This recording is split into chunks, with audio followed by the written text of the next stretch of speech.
Ask now. Can you hear us now, Sheila? If you can hear us, either way, can you text me whether or not you can hear us? See her there. I'm not seeing her there anymore. Oh, Sheila's gone.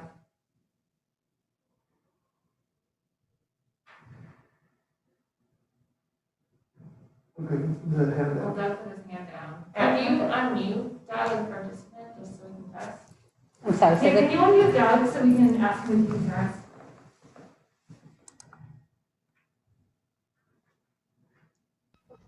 You're unmuted. Can you let us know if you can hear us? I can, Doug Victor, I can hear you, finally, thank you. It's coming to here. Turn up the volume. Out of the computer, yeah. Oh, there we And go. I can see you. See, we can put the check It should mark. be on there. Yeah, It's on the computer I right see now. select speaker. And No, my right where you microphone are. too. Yep, click meeting owl, which is the up two. That one and for the speaker too. Yeah, do the same thing. Go back to the same arrow. And then under select a speaker, select the echo. Okay, cool. How does that work now? Sheila says she can hear us on YouTube. So Okay. okay, yeah. Okay. Awesome, let's restart. Comedy of Errors meeting, it makes total sense. Awesome, okay, so the first thing on the agenda, and for folks at home, the agenda is on the portal. But the first thing on the agenda is to recognize the 10-year anniversary of the Office of Sustainability. So it's been just about exactly 10 years since the office was created. The very first director of the office, Sheila, is watching via YouTube. So yay, Sheila!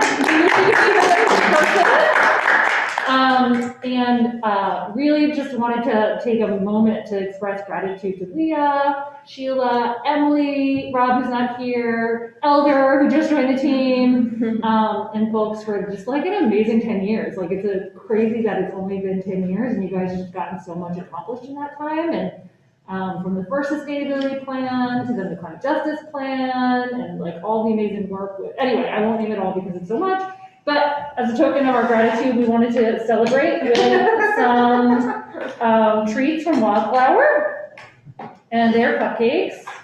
And I'm opening them now. Oh my God, yes. So everybody take a cupcake. And if you have any allergies, and Elder, I know I'm going to tell you which ones you can have. Holy schmoly. Chocolate. It's mine. Okay. So if anyone has any allergies,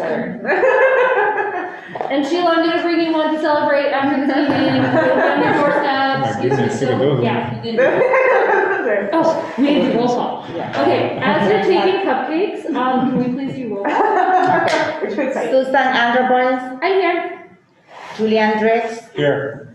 Catherine Van Amber, absent. Cristina de la Cruz, absent.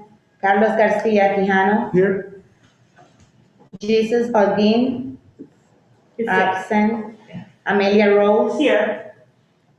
Badit Kumbak, absent. vacation. Yeah. So we have 4 present and 4 absent.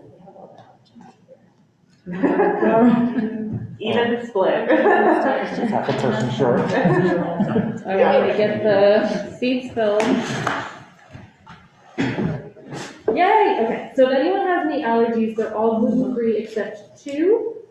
The 2 that are not gluten-free are this one Perfect. and the eggnog one that has the little snowflake on it. Ooh, excellent, that sounds good. And the ones that look like they have nuts are the ones that have nuts. Though they've all obviously touched. And I also, was prepared and I have napkins. Awesome. Thank you, Sue. And if anyone like really. Well, I also want to acknowledge all the commission members, past and present, as well as former Councilman Yurden, who had a huge role in starting, getting the Office of Sustainability part Oh, it's of. his birthday today. What? I thought it was his birthday today. It's Oh, Councilman Yurden's birthday? Yeah. We're actually invited him to the meeting. Yeah, he cupcake stops tonight. Yeah, I don't know. You could look it up. Probably public information. And we have a survey for all who have ever been involved in sustainability efforts to reflect on. what we've collectively accomplished and looking ahead to the next 10 years. Yeah, so everyone will be getting that survey afterward, so I hope you all take the survey. And also members of the public, I will be sending the survey out to people who are on the mailing list. And Julie, I see you, you're not on the mailing list, but I'm adding you because I have your email address, so you will also get it. And then Emily and Leah have already posted it on social media, and we can make sure that gets shared. But please make sure you fill out the survey. It also went out in our last newsletter, which is, you can view the newsletter if you missed it on our website. And we're gonna be looking for a storyteller to help sort of compile a story about how the office was created and some of the major accomplishments, and take some of the feedback from the survey as well as from the Sustained PVD Fair in the fall. We did some visioning there about the office looking forward and try to compile that as to, looking ahead. So the survey really just asked two important questions. What do you think was the greatest accomplishment in the past 10 years? And what would you like to see the city accomplish in the future, the next 10 years? And so we're hoping to have a story. It might end up being a video or a story map to tell the history and do some documentation, and then also kind of help compile and look ahead to what we hope to accomplish going forward. Cool. So if anyone wants to be more involved in that, welcome to help. Cool. Well, that's just a brief pause to celebrate and recognize. Did not realize this was coordinated with Councilman Yurden's birthday. Unintentional. Highlight on I want us to have a bigger celebration, not in a conference room in the future, because you guys. Well, what we can do a sort of unveiling of that video or story at some point. That'd be amazing. And have a proper celebration. Yeah. Also, folks I also have little plates. So, if you need little plates, they're over there. Feel free to take that. The next thing is electing a new chairperson to the commission.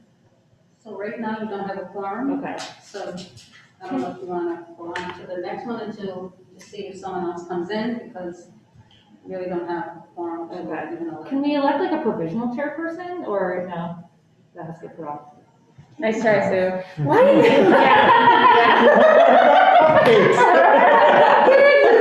You were really celebrating your departure. Are we waiting for anyone? Would it be helpful to No, I asked, so Catherine Few had people been are hoping sick. she could join online and didn't realize she couldn't join online. Two And people are Priscilla is sick. sick and Jesus is sick. So if we could add online. Would Catherine be able to join later? That's what I asked, and let's see if she could. Okay, let's just hold off on that in case Okay. Catherine can join us. And go to updates from the office sustainability. So we've celebrated what's come before, let's see what's coming next. Present. All right, so the first item on the agenda is I wanted to give a warm welcome to Elder, who is our new climate justice policy associate. He started last Monday. We're very excited to have him. Elder, do you want to give a quick introduction? Yeah, Tell the commission a little bit about yourself? definitely, yeah. So, hola everyone, I'm Elder Gonzalez. I grew up in Providence, came over when I was like a toddler from Guatemala, grew up in Onlyville. Later went to college at URI, studied environmental life sciences, and moved to the Bay Area for about 4 years. That's when I decided to integrate my work with environmental science and my passion for social justice. Had a lot of conversations in the Bay Area with a lot of folks. And that kind of compelled me to kind of move back to Providence and start the good work. And I landed at the Woonasquatucket River Watershed Council, and I served as their community programs director I'm still a community programs director there part-time, but about 8-9 months. And now I have the opportunity to work with this incredible sustainability team and a few folks and have an impact from a different sector. Welcome, Thank so you. exciting. Any questions?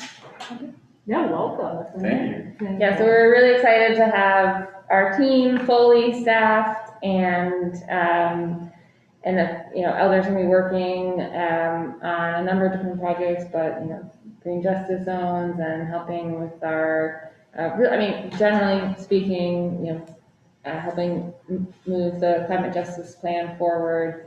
So working very closely with the RJC, of course, like that is also work that our entire office does. But so I think specifically focusing on some of the like the green justice zones and the comprehensive plan updates and public street and issues on the port. That sort of family of work. But yeah, very exciting. Also wanted to note, speaking of increasing capacity, in the spring we will have an intern from Rhode Island College who will be getting course credit for working with us. We're also going to be hosting a URI Energy Fellow for the year starting in January. And we'll be hopefully working with a group of students and a professor from Boston University to support our greenhouse gas inventory. So we'll be doing an inventory in 2022 for 2021 to stick with our every 3 years measuring our citywide greenhouse gas emissions. And then in the summer, we'll also host another IBUS fellow from Brown University. Nice. Other announcements, we released our compost report, really exciting event a couple weeks ago before Thanksgiving, the week before Thanksgiving.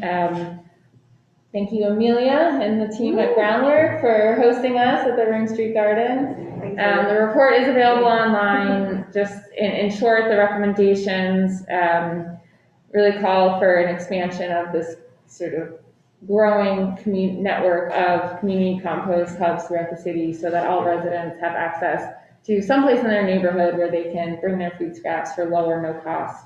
And really working towards a system of infrastructure where we can divert and process as much of our food waste in Providence as possible and get that back into our soils and capture all the benefits with few or very minimal additional emissions from transportation or what we want to avoid is having another truck going up and down the streets of the city every day collecting contaminated material.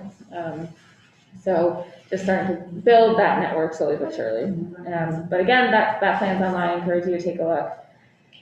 The C3 hearing was scheduled for Thursday and Friday, and this is a hearing with the Energy Siting Facility Board.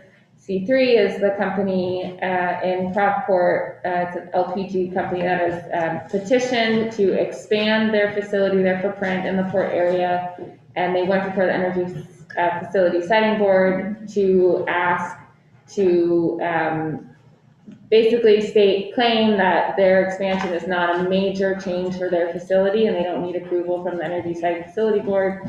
The city, among others, have intervened in that case and are arguing that it is in fact a major change to the facility and that they should be required to have a full review from the Energy Siting Facility Board. Unfortunately, the hearing at the Energy Siting Facility Board was postponed. It will likely be held in January now. So I'll keep you updated on the dates for that. Community choice aggregation. I feel like I keep giving updates on that say more or less the same thing, which is happening, it's coming. We're hoping for a May launch at this point.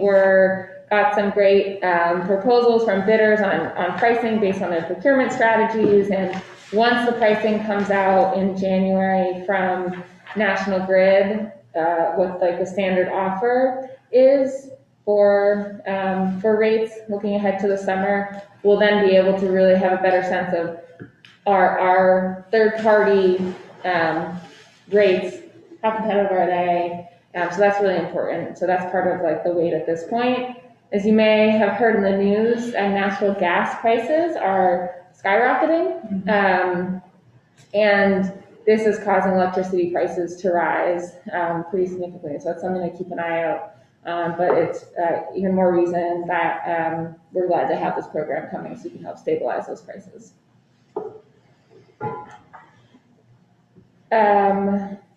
Quick question on that one.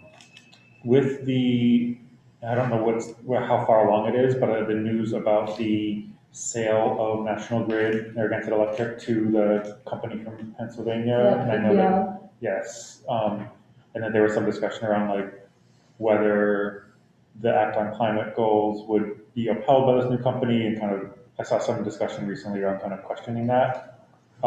Is there any implication of that sale with community segregation? Is it kind of contingent on National Grid participation, or would the new company have anything that they are required to do part of it, or is it just kind of whoever the provider is over here? Yeah, National Grid and whoever is the utility provider at this time is by design pretty agnostic as far as supply. They don't make any money off of supply. So that's why they haven't really been much of a party to this, and PP&L will be the same. In terms of, there definitely are concerns about how a new utility company will respond to sort of the environment here in Rhode Island and our regulatory structure. But of course, they do also need to follow the laws, but they also won't have the experience that National Grid has presently working, within our regulatory structure. So it's we'll see. There are some potential, actually, Rob and I were just talking about this earlier today. There may be some opportunity for the public to weigh in on that, and so we can keep it posted. And the Attorney General just released a statement about PPL, because they tried to claim in some of their documents that they weren't subject to the most recent Act on Climate legislation, because that passed after they proposed the sale. And I know, right? The Attorney General is really clear that that is the law in Rhode Island, and so if they operate in Rhode Island, they are subject to that law. So I thought that was a good. Wow, not a good sign. Yeah, not a good sign. Yeah. That's where it's coming from now. Although maybe just par for the course, I mean, just try it and see if like it's just a line that they use. Well, yeah. But too bad. And then kind of building off of community choice aggregation, we're already really looking ahead to how we can expand and build off that program once it's established, to think about how we can leverage that and other ways to work towards our energy justice goals in the city. And Emily and others, we're pulling together a meeting with some stakeholders, George Wiley Center, Center for Justice, and Green Energy Consumers Alliance, and Capital Good Fund. And if there's anyone else who wants to be part of that conversation, it's just a very early conversation about how we can kind of leverage our community segregation program and other opportunities to move towards our energy justice goals. Plastic bag enforcement. Please remember to bring your reusable bags for your holiday shopping. This is the official enforcement. Okay, legitimate question though about plastic bag enforcement. So are stores allowed to, like, let's say Office Max, allowed to sell plastic, like boxes of plastic bags that retailers can then buy? Yes. Okay, different. I don't believe that is addressed in the policy, in the ordinance.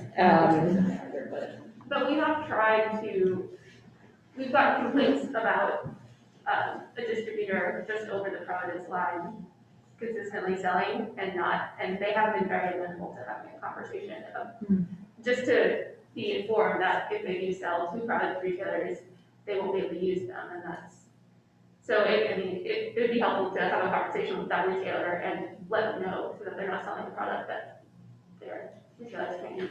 Yeah, okay. But so no official enforcement at this point. We do hope to move that forward soon. But if you see any plastic bags, retail bags being used, please let us know. We're definitely in dialogue with retailers as much as we can. Is the best way to let you know sending an email to staff or doing the 311 or? Sending an email to me is probably the most direct Do you think it's good to have it go through 311 as a record? Yeah, I think either way works. Okay. They're all going into Asana and a spreadsheet. Okay. So. Okay. We are going out to bid for engineering study for Providence Career Technical Academy. Yeah. For a energy, battery and solar system, so it would provide backup power in the event of an emergency. So really excited to see that project move forward and increase our resilience through battery storage. Obviously, it's an important facility. It's our largest emergency shelter as well. So really exciting project that Rob is leading. We also have made some progress on a school lighting project proposal at a handful of schools, Juanita Sanchez Complex, Lebanon Complex, and Central High School, to do comprehensive LED lighting retrofits. And the projected savings for that is over 10 years will be about $1.5 million. So that's between energy and maintenance savings. So it's a big project, and it is also just the tip of the iceberg. There's a lot more work to do, and we have a great budding partnership with the state and Rhode to do that same sort of project across the entire district at no cost to the city. So very, very exciting work happening on that front. On December 7th, we'll be announcing the release of the Repower Community Report, and we have some really exciting winners. We've made significant savings, energy savings in their facilities, so really looking forward to celebrating that on the 7th.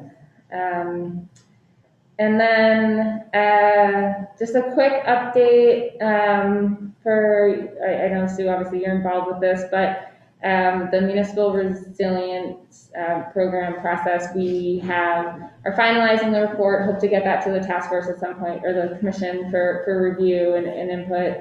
And then I don't believe RIB has released the RFP yet for, it's coming soon, for projects that we could apply for funding based on that report. And right now we're brainstorming and are kind of settled on, or moving towards a potential project with the parks to address some issues in the ponds in Roger Williams Park, sort of stormwater management, community infrastructure type projects, and also considering a sort of like green retrofit of a community center to kind of build off of some of the capital improvements that are already happening.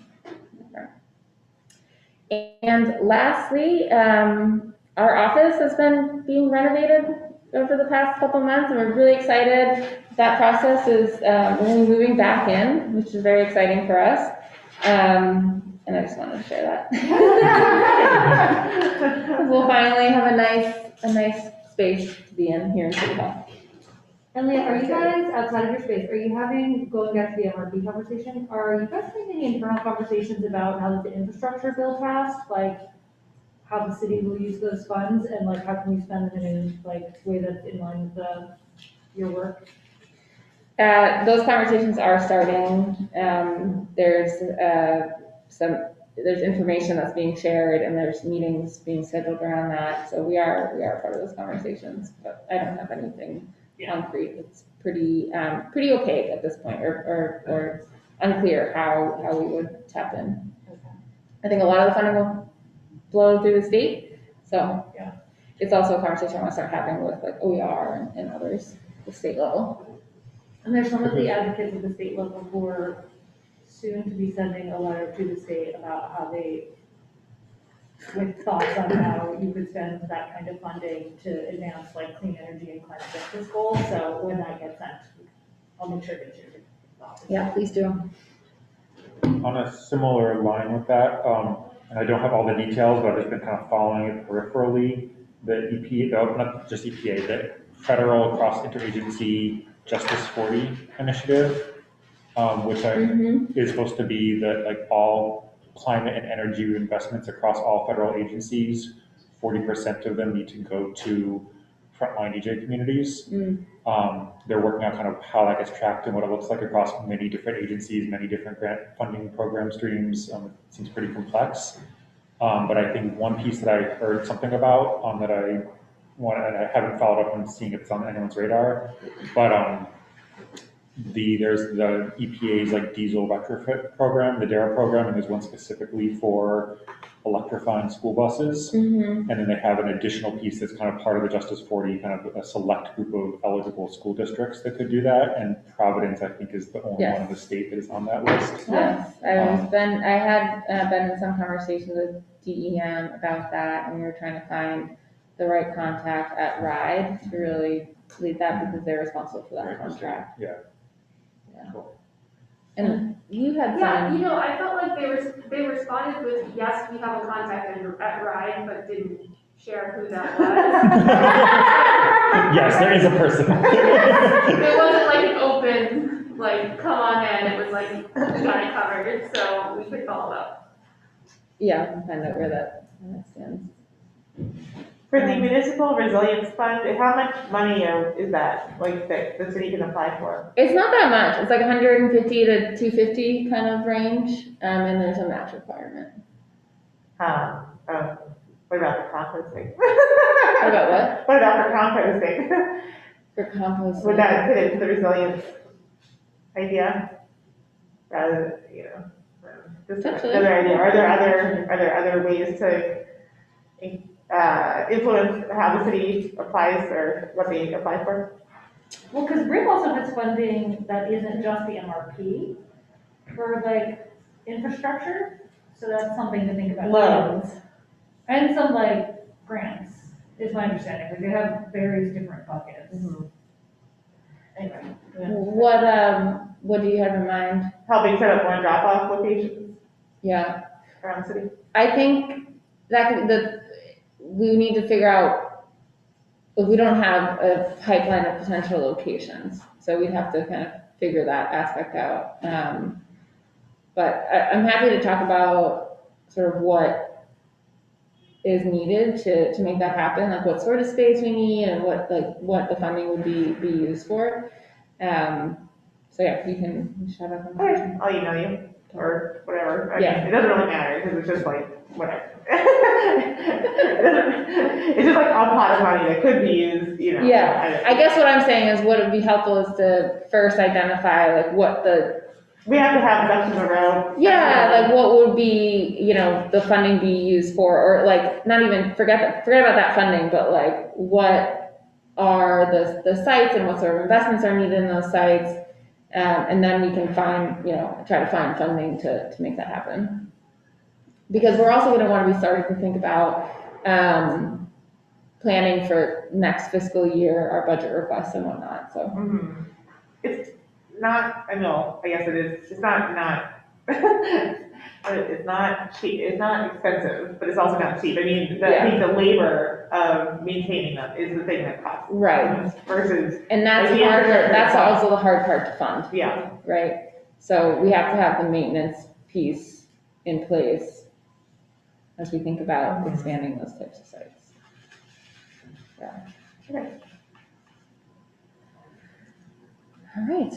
Emily, do you want to add anything or Elder? Sorry, no, I was looking for that email. Yeah. That's okay. Nothing to add. All right. Cool. Let's move on. Oh, one thing I'm not sure if you mentioned the tree plan launch. Oh, That yeah. was a big deal. Yeah, very exciting. So there's a handful of partners working on creating an urban forest master plan for the city, and it's really focused on addressing tree inequities in the city.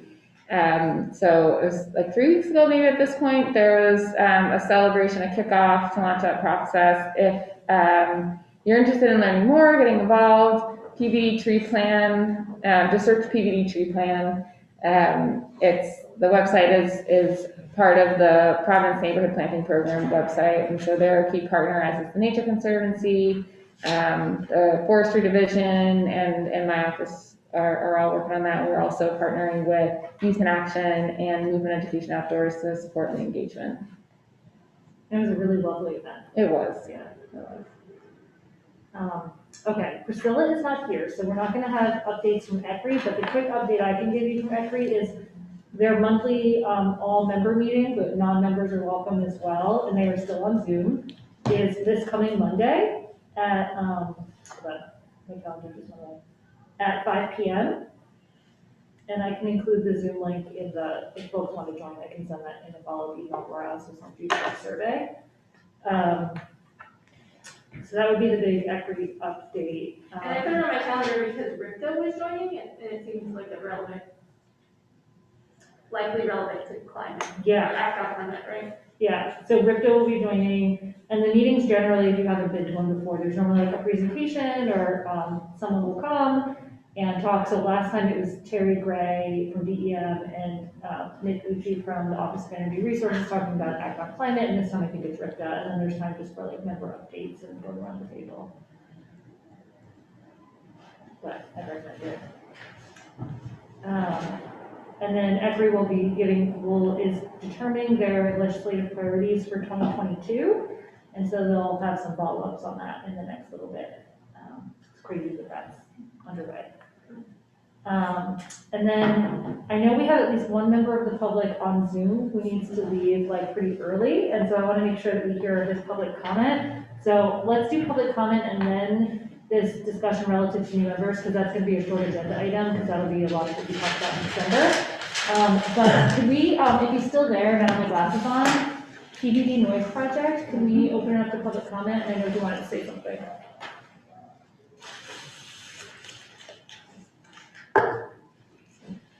Hi, sustainability. I don't know if you can hear me. Hi, yes, John? Yeah. Great, yeah, you're here. We'd love to hear what you have to say. Nice to hear your voice. Thank you, and thank you for having me, and thank you for the work that you guys do. I just wanted to kind of introduce the fact that the Providence Noise Project is working on tackling the issue of leaf blower noise. And concomitant with that, the emissions that leaf blowers produce, the greenhouse gases and various other emissions that they produce. We think this is both a public health issue in terms of noise, but also in terms of people's health and of course, environmental sustainability. So we just wanted to kind of put that on the Sustainability Commission's radar and see if we can work with you going forward. We've been in communication with Leah Bamberger about some sort of a leaf blower exchange program, and we'd like to get involved with discussions on how best to develop something like that and sort of what the parameters need to be and how it would sort of best suit the situation that members of the public and commercial landscapers and other people that are using the city itself that are using leaf blowers. So we just want to sort of raise our hand, say hi, and see if we can work with the task force, the commission, and with the Office of Sustainability going forward. Awesome, thank you so much, John. And so John had emailed Leah and she introduced him to me, and since the leaf blower ordinance came up so strongly at our last meeting as one of the ordinances we wanted to look into because of the climate and energy or like fossil fuel impact of the leaf blowers as well as the noise, it seemed like serendipitous that he reached out at this point. So I mentioned we'd have public comment, but perhaps could be an agenda item for December or early January, thinking about if there are ways to partner. Yeah, and there was a very lively public hearing on a proposal to change the ordinance around leaf blowers and limiting the hours at which they could operate in the city. And it did receive some pretty strong pushback from folks in the landscaping industry. I think from what I've heard, some sort of modified version may end up passing. I don't know exactly what that's going to look like. And so, we don't have funding to do any sort of, exchange program at this point, but it's something to consider planning for in the future. I would also really like to find some funding to support the Parks Department doing some sort of pilot on using electric leaf blowers and electric lawn equipment, and actually have some sort of real data and information about what the implications of that are, Yeah. and really have firsthand knowledge and understanding of the technology and, what the limitations are, if there are any. And also, Amelia, I'm looking at you because, you have landscape crews and whatnot, and just thinking about, how we could support other organizations moving in that direction. Yeah, I was gonna ask if the PVD noise project is, or anybody is organizing any kind of conversation about any of this. Well, we have a leaf blower committee, which it just comprises people that are having issues with this in their neighborhoods. And we basically invited anyone who lives in the city and wants to get involved in the leaf blower kind of discussion to join the leaf blower committee. And we have some proposals that we'd like to put forward, but we were sort of deliberately holding those in abeyance until we saw what the city council was doing. So, and that, as Leah was saying, that's still in play. But at some point, they're going to take a vote, I hope, I assume. And based on what the outcome of that vote is, we have other ideas about ways to move forward. So we're willing to wait and see for the time being, but not indefinitely. And in the meantime, we'd love to work with the Office of Sustainability and the Sustainability Commission to put some ideas forward that might maybe move that whole discussion and that whole policy forward instead of sort of waiting and seeing and hoping. Who sponsored the ordinance? Was that Helen? Gonzalez, I believe. Oh, Gonzalez? Yeah. Okay. I don't know. There were other co-sponsors, but. It might be worth reaching out. I don't know if this is a good idea, but I'm just gonna say, reaching out to him and seeing if he wants to come to one of our next, because he's been so good at doing that, like with the compost ordinance they put through. And then if he needs some assistance, or if he hears that maybe this pilot could be helpful and could help identify sources of funding, I don't know. I can reach out to John or Councilman Gonzalez. I think having the city lead the way on that is a great idea. And, right, I don't know what all the objections are. I'm guessing some, but I don't know what all the objections are from the landscaping people. Basically, objections to the ordinance were loss of work time. Yeah. For these companies, and then really pretty strong sentiment that the technology is not there yet with electric blowers, and they just can't do the same job. Yeah, it's not efficient. Yeah. So. Does the Parks Department have a sense, do we think that they'd be willing to do a pilot? Absolutely. They just need funding. Do we have a sense of how much money they would need? No, not yet. Okay. Yeah. We'll have to look at their equipment, and they actually are moving away from leaf blowing as much as possible because it's terrible for the soil and for the environment. So they do a lot more mowing of leaves and other best practices to really efficiently manage and reuse leaves, letting them leave the leaves. But there are areas where they do have to remove the leaves. And so, we can try to identify some ways to pilot new equipment. It's pretty aligned with pesticide-free and build all those, the whole Leave the Leaves campaign, which the Botanical Center is spearheading. And Parks Department would be a really great place to pilot it. I guess I'm wary of our ability to manage, and do any kind of regulating or even a voluntary program related to landscaping companies, which is something that we kind of started to have conversations about when we were talking about pesticide free, even just having a voluntary opt-in. And the Department of Environmental Management does actually have a voluntary green landscaping certification checklist that is pretty dated and could be kind of reassessed, and Save the Bay and myself and some other partners were interested in kind of strengthening that checklist, but it is still just a voluntary checklist. But the idea would be it's easier for the landscape companies to have some kind of statewide checklist as opposed to town by town. Yeah. There's one in Charlestown that's a little stronger, that is focused more on fertilizer reduction because of the coast, but yeah, it felt a little out of reach for us to manage that as a city and to be able to manage all of those different, companies. It seems like this, having it be more focused on the people who hire landscaping companies Yeah. is more like the voluntary aspect of it would be like homeowners and property owners versus the landscaping companies themselves. Like if the landscaping companies see a market for, or there's a demand for non-leaf blowing as part of like the package of landscaping services, it seems like that would be the way to get to landscaping companies versus having them, there might be a few that might voluntarily do that, but like having it be more like pesticide-free PVD where it's like more open-ended, like I'm not gonna use a leaf blower at my house kind of thing, I pledge to do that. Right.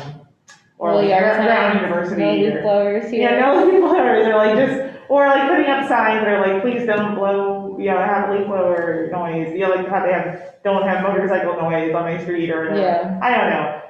Not that anybody has any money to like launch a campaign about this, but those are just some thoughts about it. Like not really, like the landscaping companies, I was thinking about, like there was like a pesticide law in Connecticut, I think that was passed that allowed landscaping companies to use pesticides, but not like residents and homeowners, because ostensibly landscaping companies, there was a lot of pushback from the industry and ostensibly they know how to use pesticides versus like me or you, which, whatever. So it's like, I feel like going against an industry that uses something, even if it's just a leaf blower, it's gonna be hard, but if you can kind of build up the culture around it. Yeah. First. And then, hopefully you kind of build the market for landscape companies that aren't using that sort of thing. Or even offer that as an option. Right. And I think also in addition to parks, going to the schools and figuring out some kind of pilot with schools. That would be Aramark's responsibility. What's Aramark's responsibility? Yep. They're contracted, yeah. I'm also thinking of Woonasquatucket River Watershed Council. They do a lot of land management, and they could be a good partner in piloting something if we had some funding to support. But yeah, I agree with Emily in that, it would be really difficult for us to manage a certification program of landscapers, but if there's a way to, promote these practices and get some firsthand knowledge of where the technology is at. I mean, it's clearly a direction that a lot of places are going, and we've heard from other cities who have banned, I think it was a city in Colorado, I don't know if it was Boulder or Fort Collins perhaps, but they banned two-stroke engines and had a lot of challenge with enforcement. Fining didn't even work. And California has moved to ban basically two-stroke engines as well, statewide. But I think it's being phased in a couple years, and there's a few other places. So it's definitely something to keep an eye on. But I think in the meantime, building that culture and support amongst residents is really important. Yeah. So maybe we follow up with John Gonzalez, and then John if you're still here. Yeah, totally still here. Maybe Julian and I can follow up with you about how this commission could be helpful in bringing together a conversation. Looking at That would be Julian great. next year. Okay, cool. Thank you, John. Thank you so much for being here. Thank you all.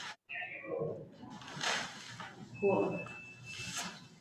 Let's finish public comment and then we'll briefly touch the last issue, the new members. And I think Hey, I'm gonna hear, and we have more on there too, but let's start within the room. If you can identify yourself for the record. Yes, I'm Mary Shepard, and I live in Providence, and, Mary, you might want to come have a seat over here just so the public can hear you clearly. Thank you. Anywhere, yeah. Yeah, Perfect. anywhere where there's a little microphone guy, yeah. is it, can it be this way or? Yeah. It'll see you, I It'll see you, yeah. It swivels.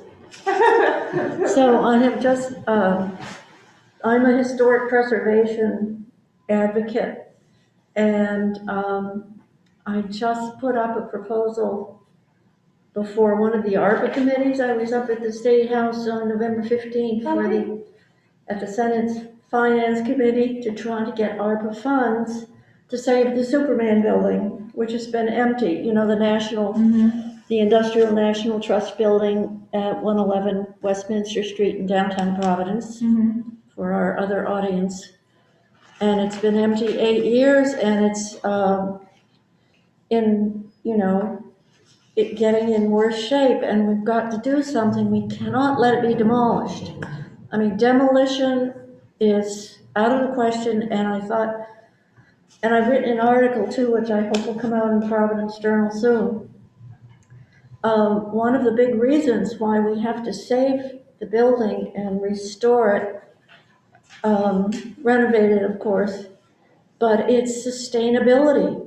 Have you people all heard of embodied energy? You've heard of people in building trades or architects or preservationists. So I just think I hope you sustainability people will get behind this and not allow demolition, because, as you know, keeping the same building saves energy. It reduces waste, reduces the carbon footprint. Is that a great word? Yeah. And reduces then less climate change. We've got to do what we can. Fewer emissions, less junk in the landfill, all sorts of reasons. Plus the incredible high quality of all that stone. I believe it's limestone and granite, and of course bronze on the inside. The quality and the artistic quality of the design. There's no steel and glass building that could approach it. So we have to keep this great Art Deco landmark. And I just thought that, and also these buildings can retain heat better. You know, there's a lot of masonry in there, and so they can be more energy efficient than a modern structure that's all glass and steel. Yeah. So I think a lot of folks just don't think, oh, let's build new and let's demolish it, but tremendous expense. I knew someone once who tore down buildings, but it was so many years ago. I haven't looked into it, but it's many, many, many millions of dollars to tear that thing down. So let's save it. Is there a proposal to demolish it? It has been mentioned, or take it by eminent domain. Now, if the city were to take it, which has been threatened when they got behind on their taxes, and I think it's been mentioned again lately, but cities in general aren't the greatest landlords. Yeah. I mean, it would be lovely to get some housing in there, and when I was up at the ARPA meeting, there was a lot of affordable housing, and I imagine that maybe if there were some affordable housing in there, we could even get more grants. But it is a prestige location, and I hope that, I do hope there'll be some residential in there, but there's all kinds of wonderful things, but it would just be a beautiful place to live. And if you have people living there, you'll have activity at night, which is better for the city than mere office space. If the city takes it over and we get more state offices, city offices in there, well, here we are here at night. But but in general, it's fewer people at night. So anyway, I hope that for sustainable reasons, we can get behind saving this building and giving it a grant, I guess all these huge projects manage to get some sort of subsidy. So maybe we can get it from the infrastructure package if the ARPA people, I'm not clear of how those funds have been distributed, the American Rescue Plan, the COVID Rescue Plan. So that's why I came here, was just to put in a request that you wonderful young people, sustainable, you're going to live into this climate change. So anyway, I hope you can get behind it. Thank you so much. Restoring the building. Sure. When your article gets published, can you send it to us so I can make sure I can Oh, send I it around? will. Thank you. I hope it'll be published Yeah. soon. Thank you very much for listening. No, Thank thank you. you so much for being here. And for all your work. Those ARPA meetings are hard to navigate.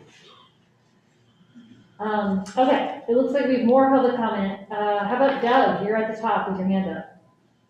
Can we unmute Doug? Oh, he's already unmuted. Come on, Doug. Thank you, everybody. So, can you hear me? Yeah, we can hear you. Oh, great. So I see I'm experiencing a new format, so I'm not sure if you guys can see me. No. No, we can just hear you. You can just hear, okay, because I've been eating my soup. Anyway, a couple things that I would like to say, so I wonder with the compost initiative, if there is a process or a protocol that's been defined to identify future sites. And I'm specifically thinking of maybe Peace and Plenty Community Garden in the south side of Providence. So I just wanted to ask that question and wonder how to sort of get in the pipeline to have conversations, future conversations. I don't know if this is the correct venue to do that or not, but if I need to go somewhere else or just directly to Amelia, I'm not quite sure. So please advise.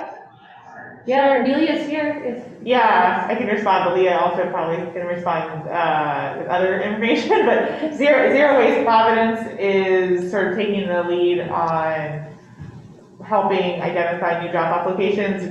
So Groundwork, Rhode Island basically it's on a, people come to us like you, Doug, and say they have a garden space or another space that they are interested in, and having a compost system there, and then we sort of talk through what it would take to do that. So it's a little bit of funding, and then who would do the maintenance and the labor of actually turning. Are we creating just a drop-off bin, or that Harvest Cycle or another hauler would pick up, or are we creating a processing system where you're actually creating compost on site for the garden that could be used for other people as well? That's sort of the questions that we would ask, and then the budget would come out of like what, depending on what it is that you want.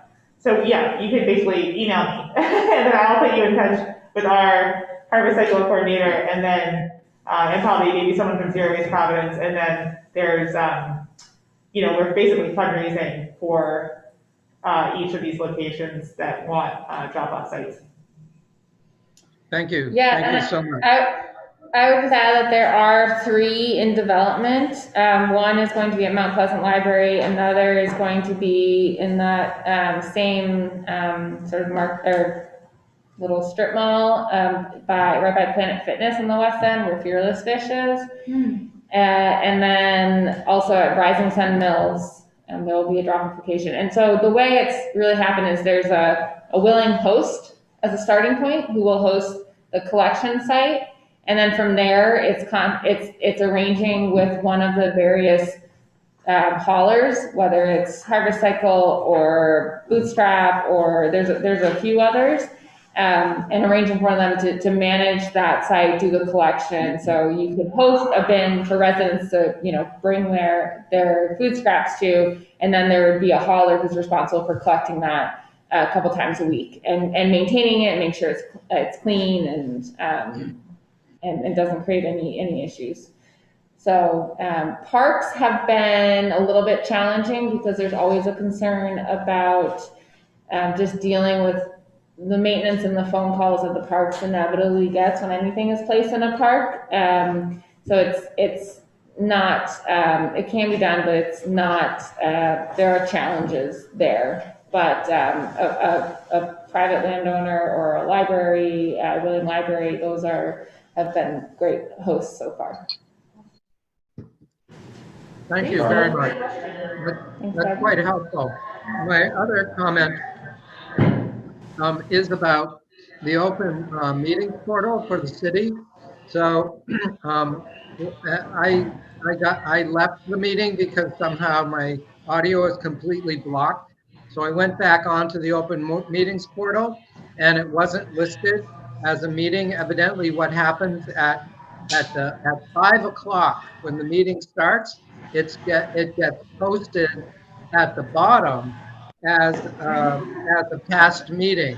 And it's not a past meeting. It's a meeting that people are still trying to get into, but I think they're missing the opportunity to get into. So I would suggest that the open portal be adjusted so that it's a past meeting when the meeting is over, so that people can come in on any time during the meeting and don't have to search, as I was forced and had to make some phone calls and send emails, a few emails to figure out how to do this. It was quite complicated, and finally I was able to get in. I'm pleased that I'm here, but I wonder. I just think that there needs to be a little bit of a tweak on the open meetings portal, because this, at 5 o'clock, this commission's meeting was not a past meeting. It's a past meeting when it's over. And that's when it should go automatically to a past meeting so that people can come in. Thank you very much. That's really helpful. Thank you, Doug. Angela, do you think that's a Tina question? I will get with her tomorrow. Okay. And we'll see if that's what's happening, see if there's something that we can work on that. 'Cause Okay, this cool. is the first time we've been made aware of that, so if that's happening, that's something that we need to work on.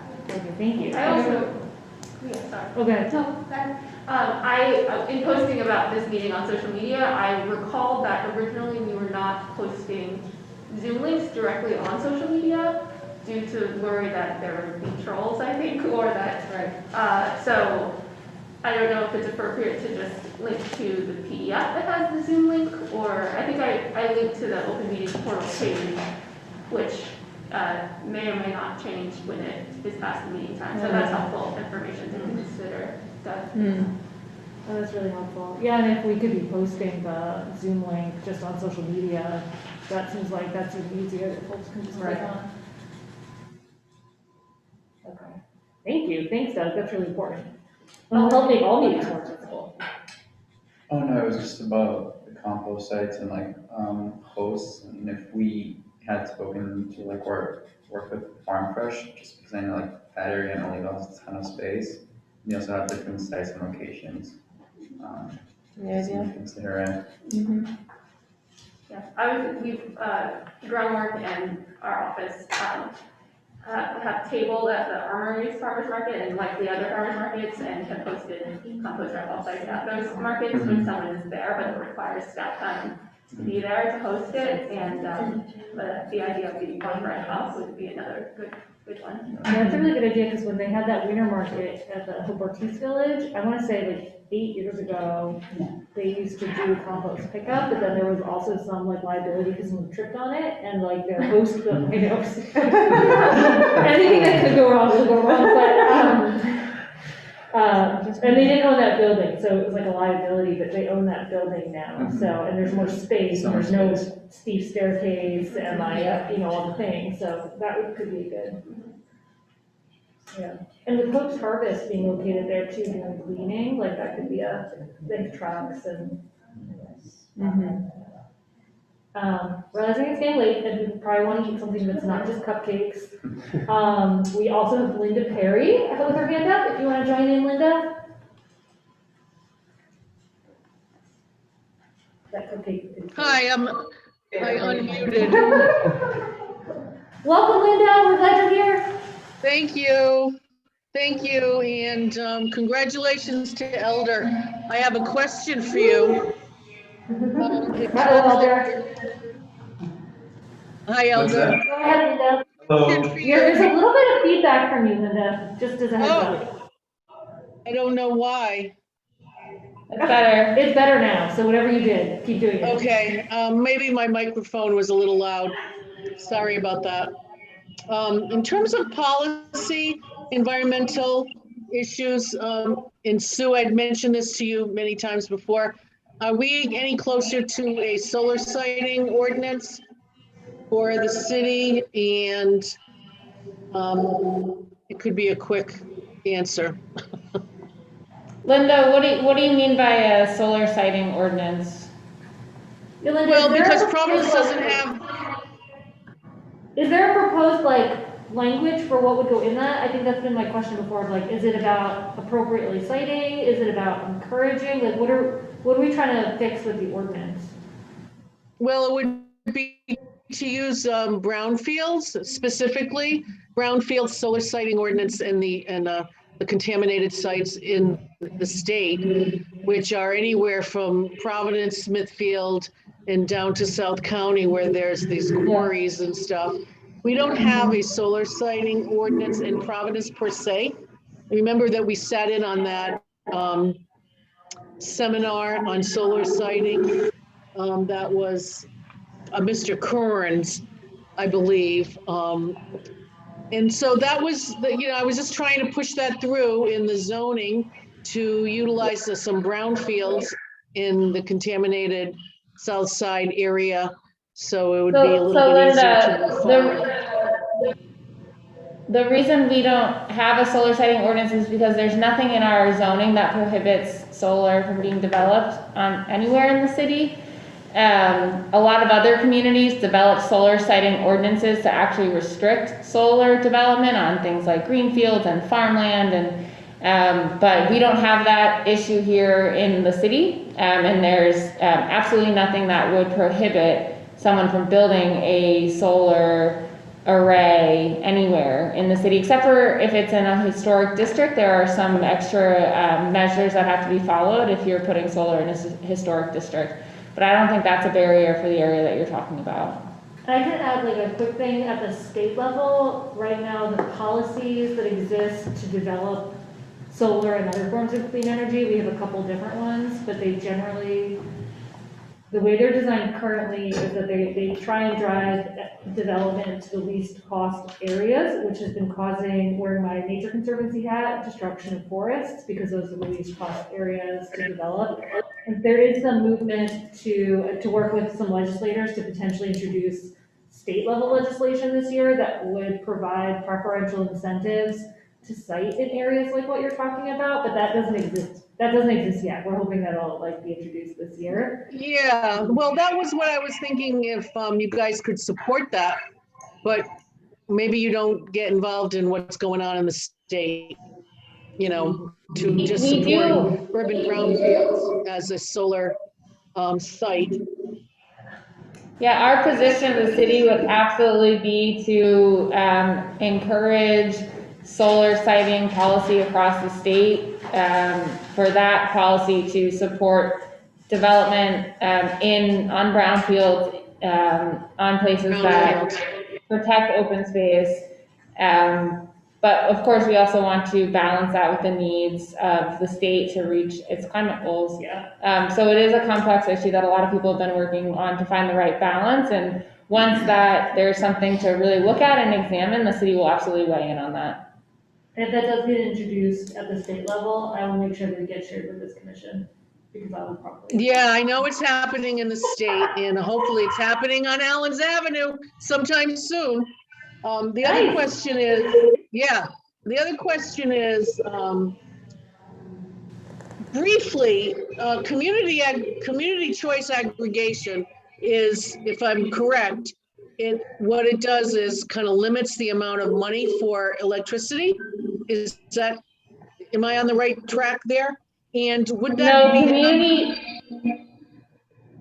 community choice aggregation is a program that would provide bulk procurement of electricity for all residents in the city in order to get a lower electricity rate and a higher percentage of renewable energy in our electricity mix.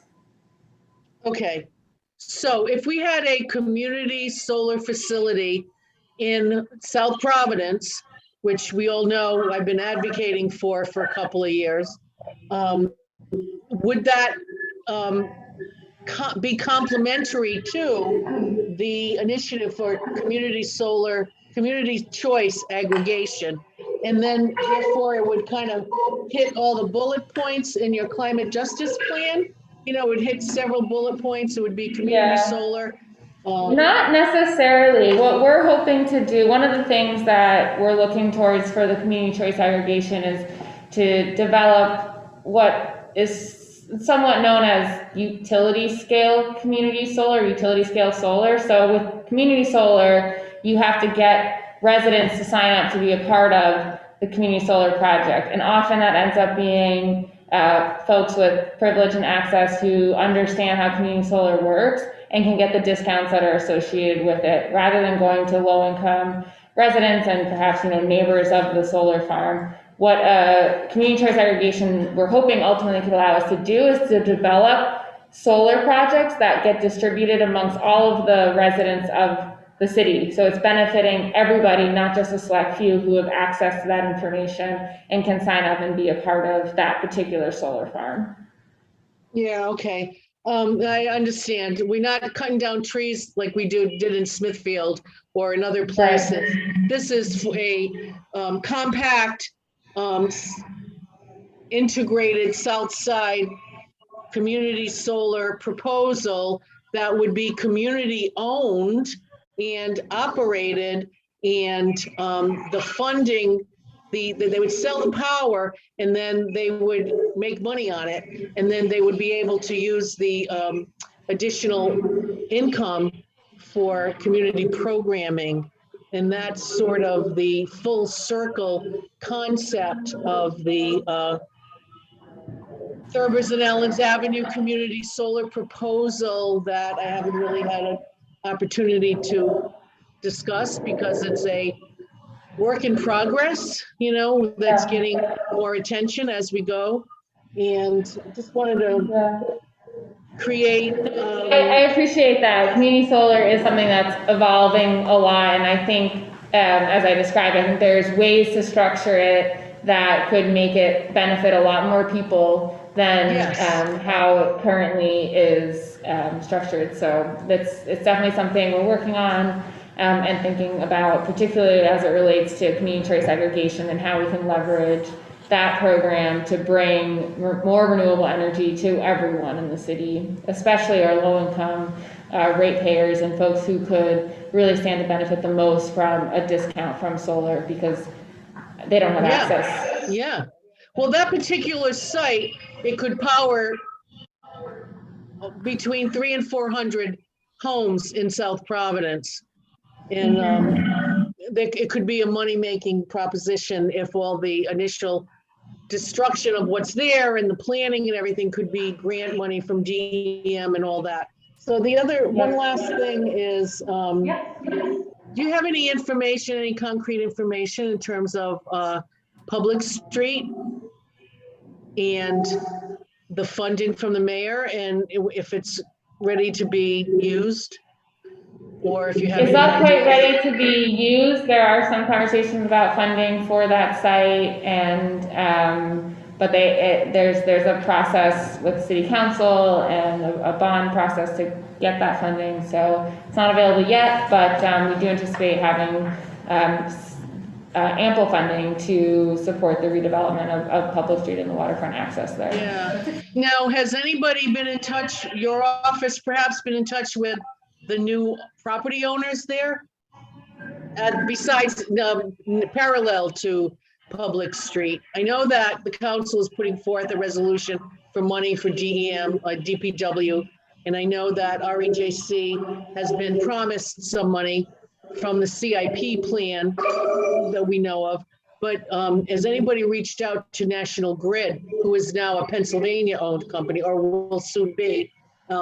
Because for the past 2 years, a lot of people have been talking about it, but I don't know if anybody's actually reached out, say the legal department, to National Grid. No, I have not. So it's National Grid as an entire company is not being sold. It's just the electric division in the state that is being sold. So it's unclear at this point. Yeah. All right. So the current owners are going to still be the same owners.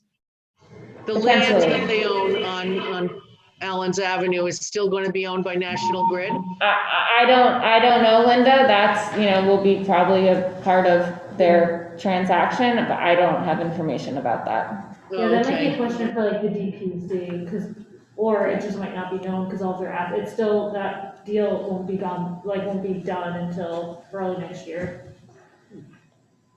So all those assets. I'm just afraid that some other entity, like a Sims or, another salt company will go in and get first dibs unless someone else is proactive on obtaining it for the city.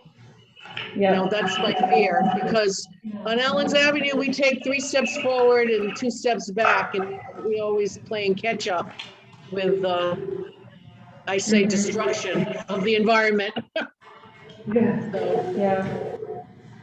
any help is appreciated. Thank you. Thank you. Thank you. Any other members of the public want to put their hands up? Cool, okay.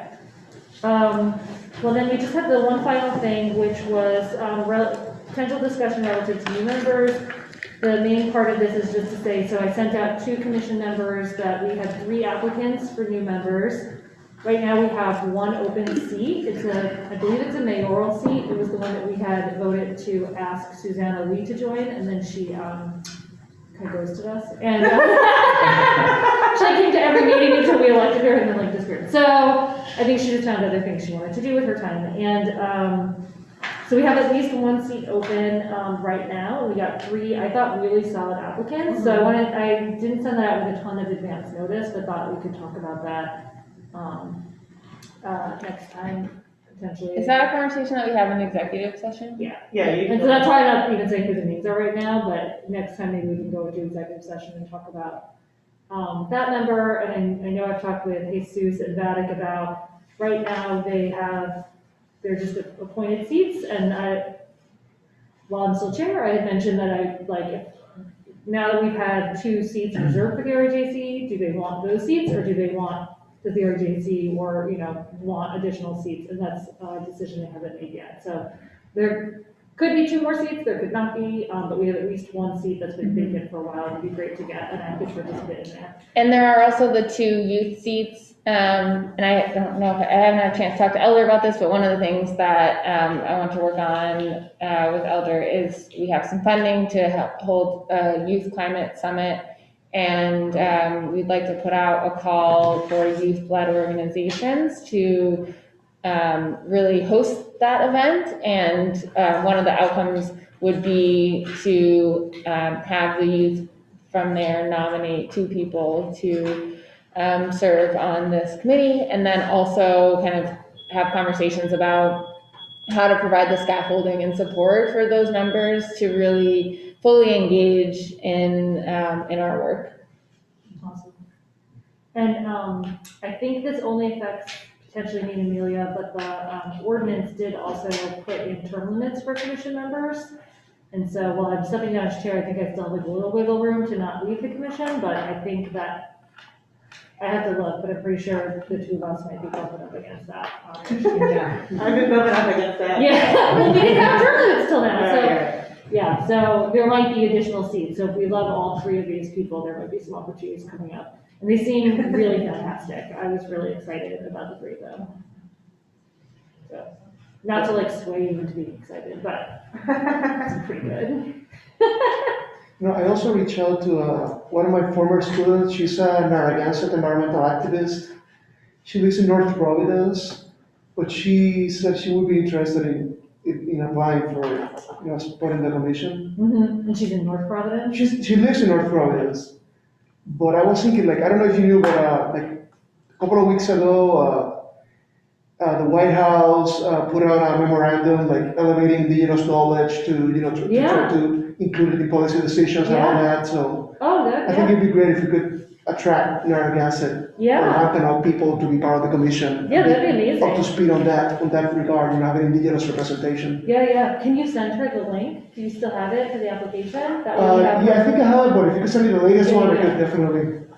Considering that we are on occupied and stolen land, I think Exactly. it's very appropriate to Exactly.